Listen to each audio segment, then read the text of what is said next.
Let me ask you a really, really simple question. And this is one of the big things. Are you getting enough leads, but not enough sales? And the reason I bring this up is people inquire, they book their calls, and they say things like, sounds good, you guys are great, send me over an email, and then nothing happens. I'm going to break down on here today a little bit more. The problem we've got is simply this. People love to hesitate.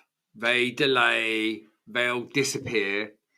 Now, if that sounds familiar, this video, we're going to break down on here what you can do, and more importantly, what you can do today to actually go off and fix this. Because the problem is very rarely your product. It's actually very rarely going to be your price. And it'll actually be almost never that people don't want what it is that you're offering. The problem actually comes down to is your sales conversions. And the reason I bring this up, people are not guiding people, and this is what you're doing now, to a clear decision. It's actually quite foggy. And what most people believe is there's this magical thing about say the magical words. But actually, I want you to realize it is just not true. Yeah, your words matter. Of course they do. But actually, most people think just by getting just better scripts, just better closes, better ways to overcome objections. But sales isn't just that. Now, those things can all matter, but sales works when a conversation follows a way that a human brain actually wants to make decisions. And that's what I want to break down for you guys today. I work with business owners, I work with salespeople, I work with sales teams. And the whole point about this is selling through conversations. Now, whether that's doing it through phone calls, whether that's phoning it through Zoom calls, whether that's through your face-to-face meetings, all of it's completely relevant. Now, that might be that you're a solar company, for example. You could be a trade organization. You could be an agency. You could be a coach. You could be a consultant. It might just be the fact that you sell high-ticketed services. Different industries, but it's the same conversion problem. And once you understand what we're about to show you today, you're going to start to see exactly where those deals are leaking and why the prospects are not moving forward. And I want to introduce you to a bit of a framework. So we're going to sort of write this down as we go, just try and make it easier. And the whole point behind this is it's the framework's called convert. So we have got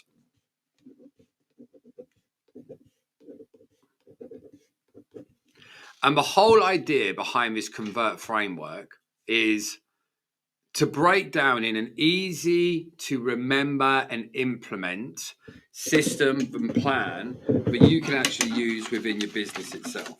Might be easy to use one of these pens. So let's break it down with one of these, because this is going to make life a little bit easier. So we've got CONVERT.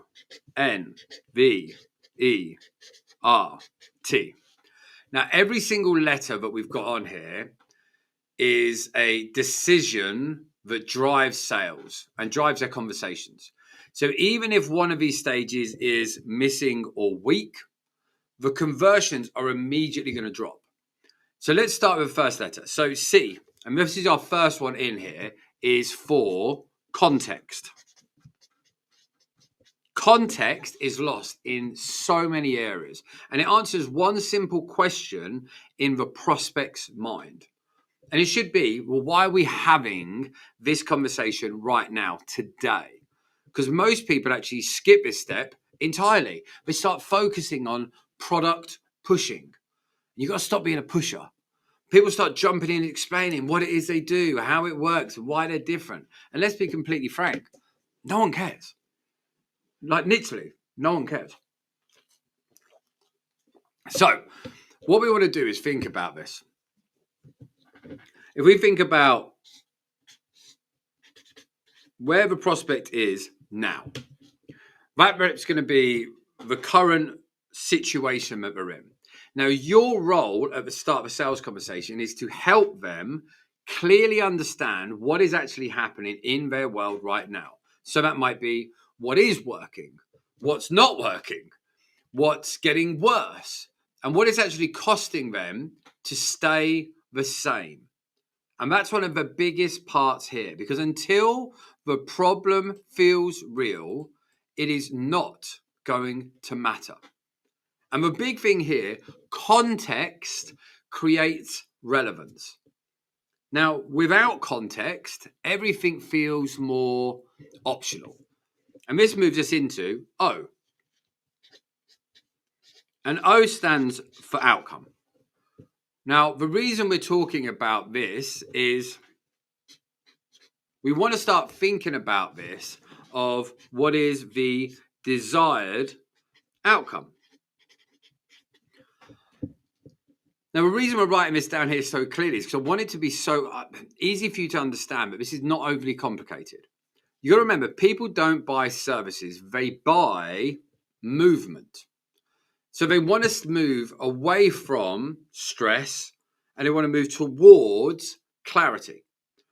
They want to move away from uncertainty and they want to start moving towards more control. And it's so important to realize that your job is to help the prospect see clearly where they want to get to. Because if they already know how to get to here, that would be their now. And their new one would be different. So we want to work this out, not in technical language, but in emotional language. We want to understand what changes when this problem is fixed and it actually moves to getting to that outcome. What makes it easier? What will disappear? If a prospect cannot emotionally see the destination, they are not going to commit to the journey that's actually going to get them there. And this is what takes us into the N, and that's for your narrative. This is one of the most important stages of the framework, and the reason being, if you think about what a narrative actually is, the narrative is the story that the prospect tells themselves about why they can't move forward, why this is them now, they haven't already achieved this outcome. And this is where all the objections and all the hurdles and all the barriers live. So next to that arrow, we want to write a few common words. So what could actually be here as a barrier? So this could end up being some simple stuff. That can be money. It could be timing. What else could it be? Maybe it's the partner. Classic. Maybe it's the risk. Maybe it's the past experience. All of this stuff will have a massive impact on what we're actually talking about. So, guys, we want to realize that these here, they're not actually real problems. These are primarily the symptoms of uncertainty. Just dropped my lid. And if you do not help guide the narrative, the prospect will automatically fill the gap themselves. So I want you to remember this. Either you fill that gap or they will do it for you. And when people are unsure, they default to the safest option. They end up doing nothing. They stay exactly where they are. Now, your role, and I want you to remember this, is not to argue with people. Your role is not to try and convince people. It's actually to reframe what the objection means, because most objections are not actually resistance. They're actually requests, if you want, for more clarity about where they are now, what's going to happen, and what this journey is going to entail. And this is where we bring into that next stage for V, which stands for the value clarity. This is the primary where most sales conversations actually fall apart. And the reason we talk about this, we want to really be able to think of the value here. Because actually, when someone says something's expensive, what they're really saying is, I do not yet understand why this is worth it for me. And this is what you guys all need to start to realize. This is why we're putting all these videos out. It's because I want you to understand that the price objections are rarely about the money. They're more about confusion. So we want to be at the stage that we're actually helping them understand, because value is not something that you say your service is worth. Value is what the prospect understands that they get in return for purchasing. And you've got to remember this. When that value is unclear, price becomes a decision, not a value. So you've got to make sure that the value becomes so clear instead of making it a barrier to purchase. And that's where you've got to come into E. And this is the evidence. So now you've got to the stage, you've got your context, you've got your outcome, you've got your narrative, and the value has become clear. At this point, the brain is going to ask a question. Can I trust this journey? And this is why it's so important to think about the fact of, can they trust the journey? Because evidence makes fear dissipate a little bit more. And this is where stories, examples, logic, proof all come into play. You guys got to stop thinking purely about the hype, not thinking about the exaggeration. Just enough proof to make the prospect feel safe moving forward. This is what I want you to remember, though. The evidence does not sell. Evidence just removes a load of the doubt. And this is why you guys have to be at the stage of this part here. And this is why, because you haven't done the other side, can't sell. Oh my God, I can't spell today. So, responsibility shift. My God, I went to responsibility shirt. So I want you to think about this. This is where high level sales feels completely different. And this is one of the areas, as we're moving down this ladder, that if you don't do the first one, you're screwed. If you don't do the second one, you're screwed. And there are a lot of people who definitely don't do this part. Because where we want to feel is low level salespeople really chase. They start to pressure people. They try and force people to make decisions. But where you look at a high level salesperson, what they do is they actually return the responsibility back to the prospect. So we want to be at the stage that the responsibility lies within that person.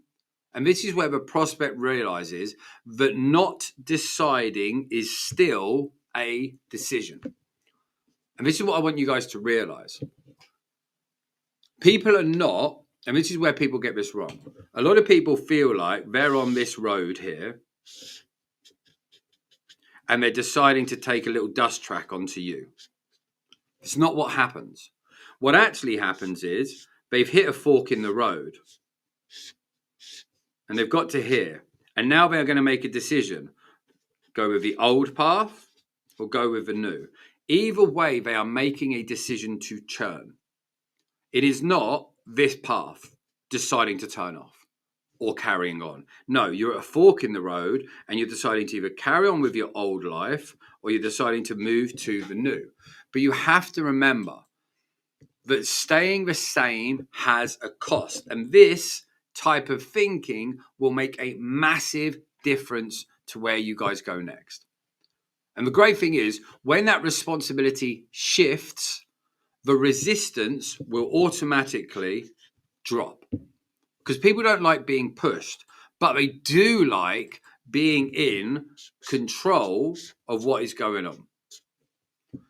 And this is why then you need to be at the stage for your T, which is transition. This is where the conversation naturally moves forward. Transition is not a push. Transition is not pressure. It simply answers one major question. What is the next logical step? Now, when everything before this is clear, this next step feels completely obvious. It doesn't have force. It doesn't have awkwardness. It just has alignment. And that's the full framework. So let me ask you this. What is it at the moment that you are not doing? Is your context the best it could be? Is your outcome the best it could be? Is your narrative being explained the best it could be? Are you giving value clarity to the best it can be? Are you giving evidence in the best it can be? Are you giving responsibility shift in the best that it can be? Are you transitioning in the best that it can be? If you are not, you are missing out. The great news is when you realize that you are missing out, you can take action to move forward. Now, the reason this framework works is because it's following more human psychology. People don't want to be sold. They want to feel like they're actually understood. They want to get clarity. They want confidence in their decision. And this is why when a conversation follows a structure, selling becomes a byproduct, not a battle. And this is where I want you all to be thinking about. Understanding this framework intellectually is one thing, but using it consistently under pressure on real calls is actually another. And most people know what they should do. They simply do not execute it consistently to a high level. Now, if you don't know how to do this, if you're not sure how to do this, is when you need to get help. You guys can go to tuster.co.uk/workshop, get yourself a full, come along to the next live training. If you're a business owner, we'll help. Or you drop me a DM with training and we'll send you something over. Because the whole point here is if you want help implementing this properly into your business, into your calls, into your follow-up process, into your sales system, there's a link in this video or you go to tusta.co.uk/workshop. No pressure, no hard sell. We just sit down for an hour and we give a breakdown on where you are now, what you're likely doing, where some of the problems are, and give you sort of a bit of a guide to actually move forward. And whether or not we ever work together, just remember this. Conversions do not come from simply saying more. They actually come from guiding in a better way. And this is why it is so important that you actually get this right. So, we're going to be dropping more of these videos around.